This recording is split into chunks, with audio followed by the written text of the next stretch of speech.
حافظه قویم خودش یه نوع مجازاته. بذار چرخ دنیا واسه ما پنجره، تو خیره به چشماشی از پشت پنجره. رفتنت باورم نمیشه، فکر کردی بغزم بشکنه چی میشه؟ یه روزی از همین روزا زیر این گنبد کبود جدا کردن دو نفر و چشمای حسود. بغز گرفته این گلومون نمیشه بخونه، مراج افتخار میدی داداش دلم سنگه واسه شبای بیداری. منو فدا کردی هنوزم فدایی داری.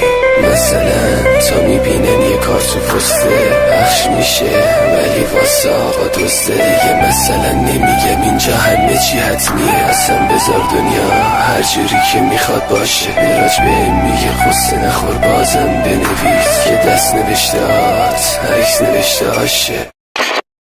آجلی اینو داشته باش، پاکو حافظه هرچی ازش داری پاکو.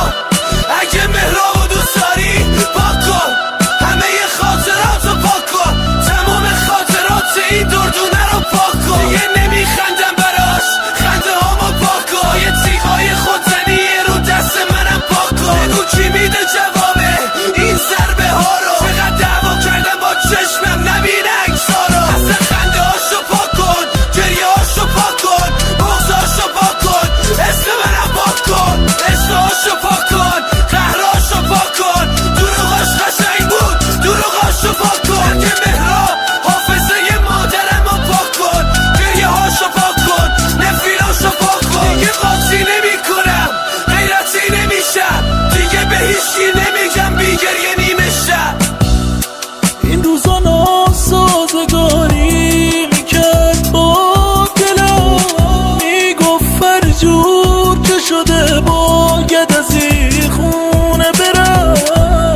فکر نمیکردم بیا روزی که سیر بشه ازم، هنوزم دلم باهاته به همون روزا